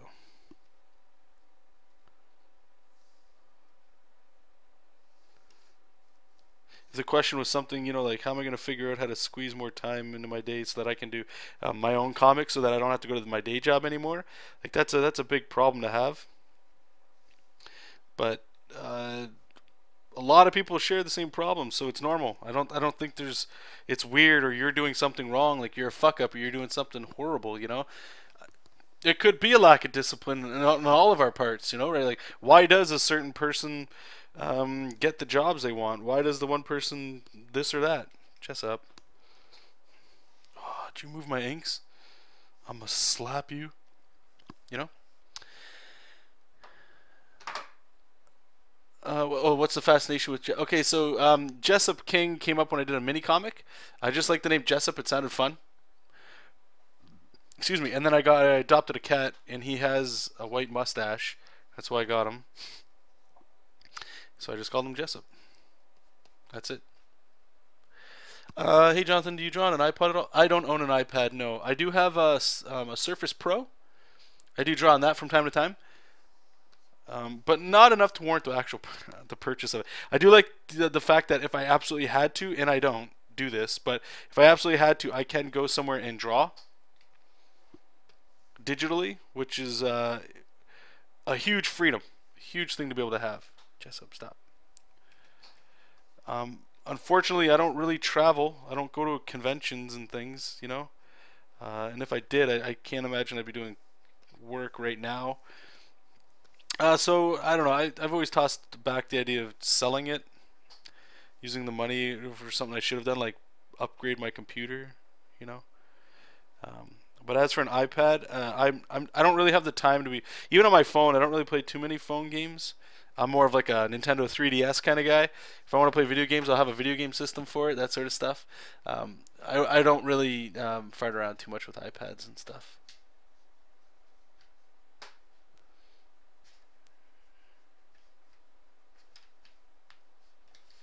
Let's see if Noah's still here. No, he's still in the chat. Watch out, bud. You're changing everything.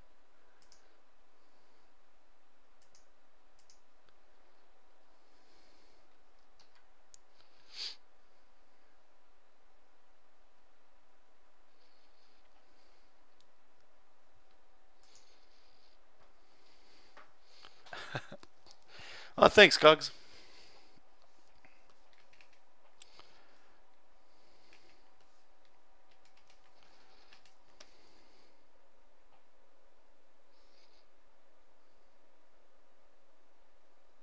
You know what's been my huge treat lately, guys? As much as I love comics and drawing, and I had a wallpaper for a long time that said, it was an Arnold Schwarzenegger quote, which I hope you guys have heard, and if you haven't, if this works for you, then great. Was you can't climb the ladder of success with your hands in your pockets. Always remember that when you're out partying, having a good time with your friends, horsing around, that there's somebody else out there working hard, getting better all the time. So what he's saying is pretty, you know, cut and dry. Is really is never stop practicing and just live for what it is that you want. As much as hanging out with friends and stuff is cool, and I think we're all brought up to do that, you got to give up a lot to do this sort of thing. Some of us get into this easier, I think, than others. And I'm a big believer of it too. Growing up, especially in high school, even in college too. You know, college is supposed to be those fun years, right? You're out of your house, all that shit. And I couldn't be bothered. I knew I wanted to, at the time, be an animator. I wanted to do some art. I wanted art bad, and all the time a sketchbook, all the time.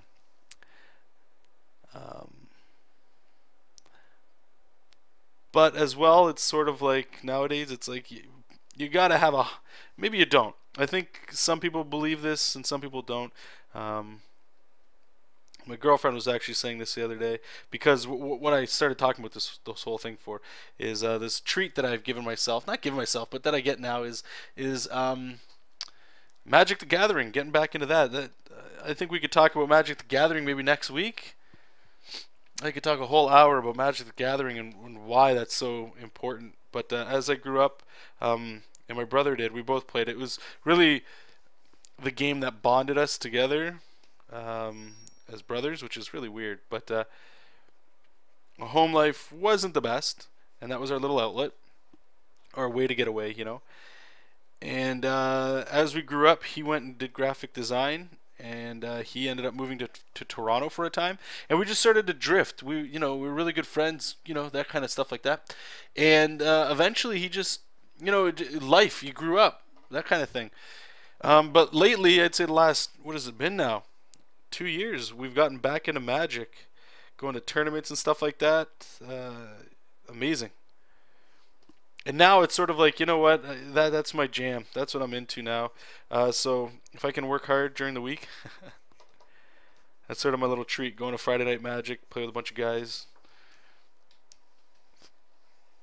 It's a good time. Where was I kind of going with that? Oh, right, my girlfriend, she was saying everybody needs a hobby.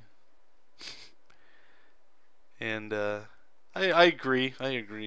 But I don't want to agree to that just because I like playing Magic, I think everybody needs a hobby to fall back on when you're getting like stressed out, or when you're just like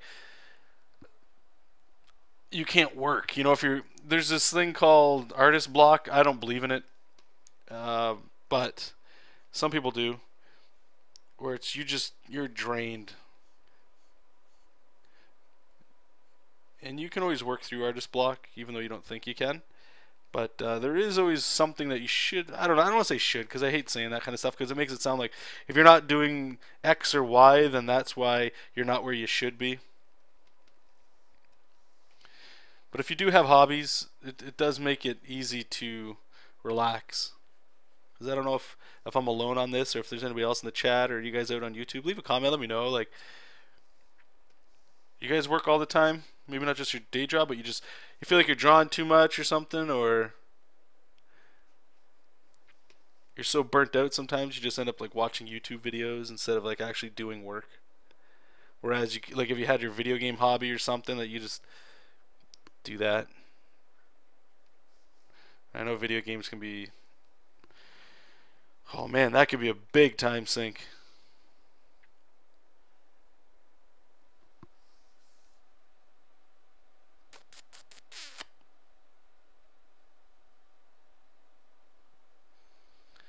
What's that? SBC? Yeah, yeah. Arnold Schwarzenegger did say that. He said about pumping iron. It's like coming. I come in the gym. I come at home. I'm coming all the time. I'm in heaven. Oh man, I love it.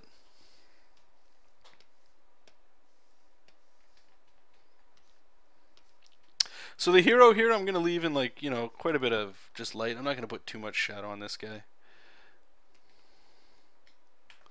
I'll save all the shadow for the bad guy up there.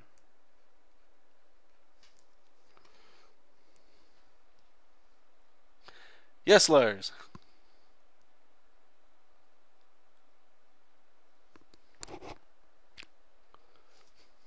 Sorry, like I say, if I get rambling and I'm just here inking away, that chat just flies by. So I'm sorry if I'm missing stuff you guys are saying. Unless you're just saying that because of the the Arnold quote. This is fun stuff. Lars is saying, I did the same Halo thing, the white thing around the character. Would I color this? Yeah, I'd color it. I just leave it like that. The reason why is because, here, I'll just show you guys. So you can see his face.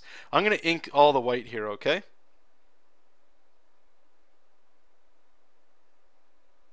Some artists like doing this. They don't like halos around their work. I'm just going to tell you a reason why here, okay? So it's gone. It might look better. Depends who you ask. They might like the look of that better. Like it doesn't feel weird now. Now that character's in that space. I like to leave it out because I lose all my line weights. if I flatten it out. And again, some people think it looks weird. It's more of it's a style thing. If you like it or if you don't like it, that's your call. Just know why you're doing it. I wouldn't recommend just doing it because you don't know why you're doing it. You're just doing it because you think it looks good. There's a reason why you should make the choice. Sometimes it is just your gut, right? I just think it looks good.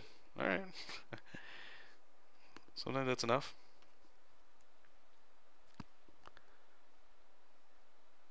Oh yeah, no. This color for me, it would be the guy behind him.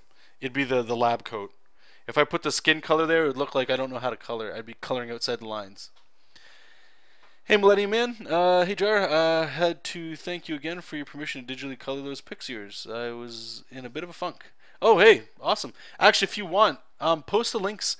I'm pretty sure you're the right guy I'm talking about. He colored my Hulk picture, Wolverine, and Thanos, and he's got the process video of those that he posted online. So yeah, if you got, pimp those links in the chat. If you guys are interested in seeing those, absolutely. Did a really good job.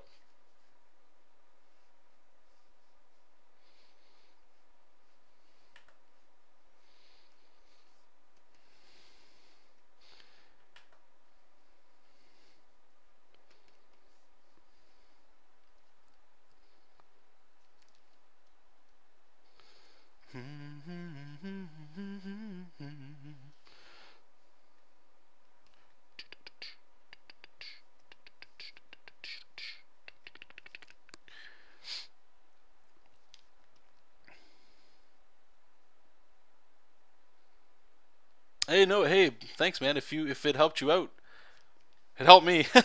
Whenever I get see somebody ink over my old pencils or want to color something I've done, that's awesome. It's a huge. I don't say it's a huge ego boost. I'm not saying you draw my stuff. That's how good I am. I got people asking me now to color my stuff. Yeah, not like that at all. It's more of that ego boost, yeah, cool. Look at how cool that looks. The ego stuff sort of I get a trip when you guys are all saying that, you guys are getting a kick out of what I'm doing and it's helping you guys out. Because, I'm getting help too. Like I say, sitting here just doing this, I'm just doing this and talking. The fact that you guys want to listen to me, that's insane. It blows my mind every time. So, thank you. Google May, any tips on starting a blog? I'm in the process of cleaning mine up. Oh, websites. I just got mine ready. I like going, and I like my website where it's at now. I don't plan on changing it. It's just there's still one thing that needs to be done on there. I have it. So if you guys are interested, if you go to my site, you'll see what my current, I think it is, project or something, or the last project I completed, and then in the middle there's supposed to be projects I've worked on, so as we go that list will fill up and stuff. But because of the time frame on this project, I can't devote just that. It doesn't do me anything to have it done, so I don't have it. But oh, see you later, Noah. Thanks. I love it. If it's all in caps, it's I can just I can just see it right away. Thanks for coming in, bud. So here's something you might want to consider. I read this in, again, those it's self-help stuff, but I think it's called the 4-Hour Work Week, and it changed a lot of how I thought. And from reading that book, it actually made me, for the first time, hire other artists to do work for me. That sounds crazy, right? So the idea behind in the book anyway is I'm an artist like you guys, you girls. I don't think you guys want to work 4 hours a week. You might want to work at your day job 4 hours a week, but if you could, you would just work on your drawing and your comics and stuff, right? And that's where I'm at. But I like the idea of it, the 4-hour work week, of well, how can you do that? What are you doing in your day that you can, sort of streamline things? And the one thing that he talked about was, if you don't know how to do something, if you have to learn how to do it, that's fine. But if you can pay somebody and it costs you less than it would be to make it yourself, then just hire them. So in this case is, how much is it for you an hour to build a website? I don't know. If you were drawing for somebody, how much is it? there's got to be a way you can figure out what you're worth for drawing. Okay, so let's just say, I'm just throwing a number out there because it's easy. It's $100 an hour for me to draw. I wish, guys, I wish. But let's just say that's what it is. And I look and I'm like, okay, I want to make a website or a blog or whatever. So I'm just going to take some time right now. What do I need? I might look around, you know, on my free time, just kind of, you know, spend 10-30 minutes just looking at other artists, stuff like that, and just look and be like, oh, I want that website, you know, I like that feature. You just write all these down, take screenshots and stuff, and you look at it, and then you kind of go like, well, how do I do this? And you have to do a little research and go, okay, well, you might have to learn this, that, Blogspot, WordPress, how do you install that website, WebSpace, all this shit, right? However, you look at somebody else and they could say, yeah, I could make you one, and they give you a quote of $300 to make you a website, let's just say. That's crazy. And if you don't have the money to do this, that's fine. But if you went back, going back to like what I just said, if you value your time at like $100 an hour, and it's going to cost you, I don't know, it's going to take you 10 hours to study and learn how to do all that stuff, that's $1,000. Where these guys only charge you $300, you just save $700 by hiring them, and you have a website that theoretically can make you more money, right? Like, that's the whole point why you're doing that, is you're making a portfolio to show people, you know, and stuff like that. So I know it sounds really weird, but that's how I've been looking at this sort of stuff. And where I got into it was, what's it called? Coloring some of this stuff. I don't have time to, so it was like, well, how much am I getting paid for this project? How many hours does it take me roughly to do a drawing? And how much hours does it take me to do a coloring? And if this person is saying, oh, I can color it for less than what I would do myself, even though I'm not making as much money doing the entire project myself, I still make more money because I'm done. Does this sound like it's making any sense to you guys at all? Or is this all out of whack? That's one way of looking at it. The other way is, honestly, you could probably just go to WordPress.com, get a template you like, and you're done. When you have to start worrying about making a portfolio and things, that's where it might get a little hairy. But there is easier ways to do it. Like, again, it is. It's just what's your time worth. If you want to spend your time doing that, by all means, do it. If it costs a little bit of money, but somebody else can do it while you can keep drawing and making work, you know. What's not speaking English? I'd recommend it. If anybody here likes this sort of self-help stuff, you guys know I'm all about it. Getting things done is amazing. The 4-hour work week, what he talks about in that is amazing. What else is a good one? I think that's it. There might be another one that I'm looking at picking up called The Miracle Morning, and that one's where you're like literally training yourself to wake up like before the sun gets up. And I did that for a little bit, and the results were amazing. Once you get out of bed, oh man, it was great. Imagine, I'm just going to say for those of you in here, I don't know how many of you are, let's say you got the 9 to 5 job, and you get up at like 8, quickly shower, shove some like food in your mouth or something, and then you're out the door and going, right? And then you come home from a long day at work, and all that stuff. Okay, so somebody said they had a night job, so they're a little bit better in this because I'm assuming they don't wake up and go right to work, right? They have some time to themselves before work, and that's basically what you're getting at, is you're getting up before your day job, before the rest of the world really in the morning, and you're just working, and that's the first thing you get done is some work. So you know that, okay, when you get home from work, your job or whatever, maybe you'll do some more, but you don't have to because you did what you set out to do. You can go hang out with friends now. You can get that social life back, that sort of stuff. Getting up before work to do your personal project. It's huge, guys. It's huge. It's more just being like taking control of yourself and what you want to get as opposed to letting other people do that for you. Does that make sense? Okay, what do we got here? Daniel's agreeing with me. He says he's the one that has the night job, and he says he gets up at 2 p.m. and he has to be at work by 6 p.m. That means he's got probably anywhere from, I would assume, 2 to 3 hours to do whatever he wants to start his day. You know, that's amazing. When I was working my retail jobs, they were all night jobs. I'd be done at about like 9 hours, or I'd be done at 9 p.m. Sorry, 9 p.m. and I would get up around like noon or 10. A gentleman's 10. And that would let me draw all the way up until then, and it was a good feeling. But now that I've got this big boy job, whatever you want to call it, or at least, I don't even call it that because it makes it sound like it's better than somebody else's job. But the job I have is basically 9 to 4, 9 to 5. So I can relate to all those people that work those jobs and they come home, and it's like, ugh, how do you have the feels for it? And I know some people they get, and I'm beating a dead horse with this one, but a lot of people they'll say like that. Well, if you really wanted it bad enough, you just do it, and if that works for you, great. But I just hate that advice, just painting on everybody like, oh, that is the reason why you're not doing it is because you just don't want it bad enough. That's just a bunch of bullshit. I think it's just there's a lot of factors that go into it. It's enough that you're beating yourself up over it, that you're not producing as much, or you're not where you want to be.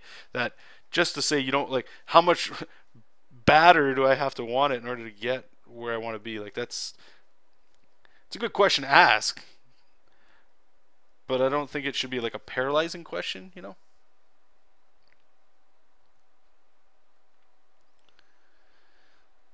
Okay, that's good, Daniel.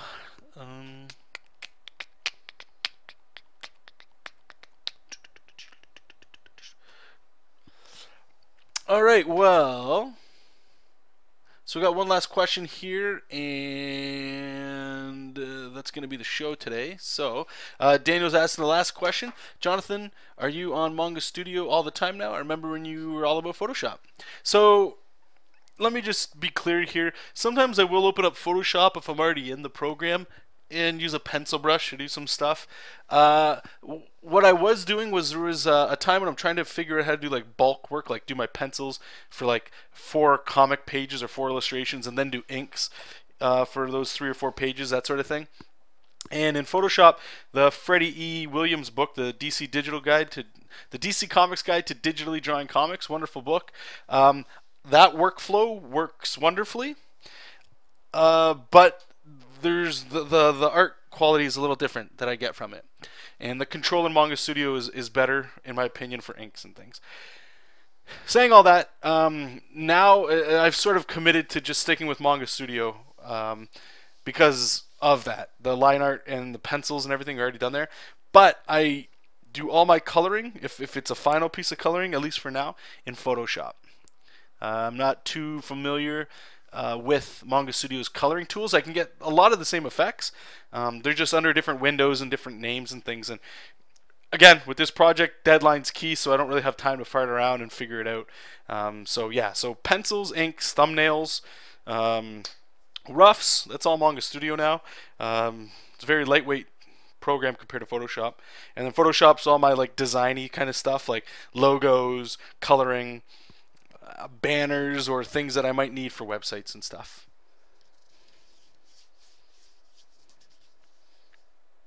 Oh, you did? Okay, sweet. Yeah, no problem, you guys. So I want to thank you guys for your time. Thanks for sticking around. For some of you guys that were in here the entire 25 or 20, there's so many numbers that algebra is still stuck in my head. For the 2 hours, I want to say thanks again. And those of you that were here for the pre-show, I think it was about 15 minutes or so this before we started. And the pre-show is basically just what you saw right now, just me drawing with some music, just to make sure the stream gets going, and then we can share with links and all that stuff like that. And if you guys have been sharing all the links and with your friends and stuff, thank you. Thank you. You guys are awesome. Really appreciate it. What else can we talk about? Okay, yeah, so this show is every Wednesday. Today's Wednesday, depending where you're at. Every Wednesday between 8 and 9 p.m. Eastern Standard Time. And make sure you guys click that follow button at the top of the chat so that you guys can follow me and get an email notification next Wednesday when we go live. I do stream throughout the week and on the weekend as well, with just usually music. Every now and then we'll have the headset on for like, it can be anywhere from an hour to like 6 hours, just working on stuff. Other than that, no, I was clapping. I'm not... That's later. You guys told me about the Arnold Schwarzenegger stuff. We're going to do that later. So you can get over there. The last plug I'll throw at you is if you guys wanted to support me on Patreon, you can head on over to patreon.com/Jonathan Rector. And there's some goodies on there as well. If you guys wanted sort of what you saw today, I do offer like a 1-hour Google Hangout. Just you and myself doing some screen share. You don't have to have a webcam to show your face if you're shy and stuff. That's cool. But I've had a bunch of people already do that, so thank you if you guys are them, one of those. We can go on there and you can talk about anything you like. If you just want to talk about art, careers possibly, how to draw perspective, how to use Manga Studio, anything you like. Anything you like, feel free to head on over there and go over there. And there's also some critique sections and any monetary support at all. You also get 5, or no, is it 4? Yeah, it's 4 of my Manga Studio pencil brushes that I use, as well as I just released, I think it was earlier this week, the C-Tech. It's kind of like a micron pen. If you could, it's like a, what's the name for it? It's I think it's a high roller ball or something it's called, sort of pen. I was able to get the settings for that. I really enjoy inking with it. Right now, you guys didn't really see it. It's more of like a, once I get my roughs down, I can kind of just put those lines in and stuff like that. Anyway, thank you guys once again so much for stopping by. Really appreciate it. And we'll see you next Wednesday. Keep reading comics. Keep making comics. And I'll see you then. Bye.